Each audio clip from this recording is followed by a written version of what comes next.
Well, hi again, church family. In this midweek update, I want to share with you some thoughts that I've been thinking about the powerful impact that our words, spoken or typed, can have on others, for better or worse. And I want to give you a little background as to why I've been thinking about this, and then share with you some observations about, in my opinion, what is one of the scariest statements that Jesus ever made. So first, a little background. Over the last 8 weeks or so, ever since the COVID-19 pandemic closures and quarantines began, I have seen and heard some troubling things come out of the mouths or from the keyboards of Christians all over the country.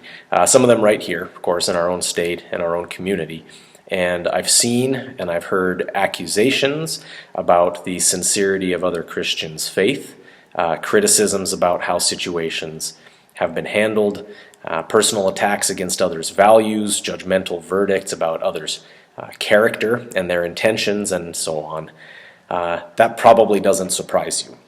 Now, I'm not talking about those times when we as Christians have maybe questioned the legality or even the sensibility of decisions made by those in authority over us. What I am talking about are those times when we have attacked someone's character or their reputation based largely on the fact that we just disagree with them.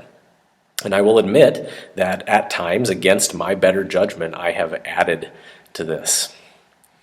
We all have this sort of filter that catches our thoughts before we speak. We might call that our conscience.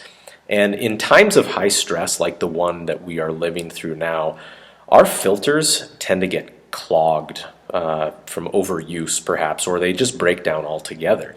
And as a result, the words that we normally wouldn't say slip through, they slip out of our mouths. And these words, they're less gracious, less patient, less empathetic, less peaceable, less loving, and just generally less careful.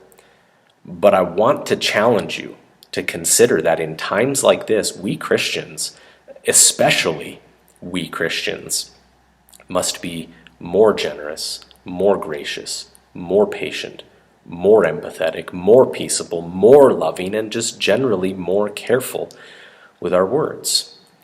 Now, how do we learn to do that? I think we have to replace our broken worldly filters with a more effective, powerful, biblical filter. And I'd like to suggest that the filter that we need is found in Matthew 12:36. Now, this is that scary statement that Jesus made that I referred to in my introduction. And he says this: "Everyone will have to give an account on the day of judgment for every empty word they have spoken." Did you catch that? On the day of judgment, God will ask us to give an account, a reckoning. Who? Everyone. Now, that includes liars and propagandists and fearmongers, yes, but that also includes you, and it also includes me. Everyone. Well, what will we have to give an account of?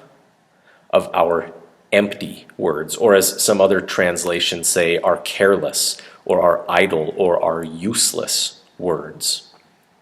How many of those empty words will we have to give an account of? All of them, without exception. Even the ones you spoke when you were stressed and tired? Every empty word. Even the ones that you spoke when you were hurt or offended? Every idle word. Even the ones that you spoke to put someone in their place when they were wrong? Every useless word. Even the ones that I yell at the refs who make terrible calls? Oh, yes, Matt, every careless word. Now, if this doesn't stop you dead in your tracks and make you want to think before you speak or type, I honestly don't know what will. Here's how the filter works. Before you say something, ask yourself, do I want to have to explain this to Jesus on the day of judgment? If not, do not say that thing. Now, that is a very simple and highly effective filter, isn't it? Now, next week, I want to continue talking to you about some more thoughts that I've been having about the power of our words. And I want to dig a little deeper into the context of this passage that I read to you today, because before Jesus makes the statement about having to give an account of our words, he actually teaches us about where those words come from in the first place. And maybe if we can make some adjustments and corrections at the source, we'll have less to worry about when we open our mouths. Thank you for tuning in this week. We miss you guys. If you haven't been back at our services yet, we hope to see you back soon. If you're not ready to come back, please be sure to tune in to Facebook and to YouTube throughout the week to stay connected to your church family at least a little bit. Please let us know how we can pray for you and how we can help you. And remember that we are all going through this trial together, so let's all continue being intentional about growing together. And as we do that, let's remember that our words matter more than we know. Love you guys.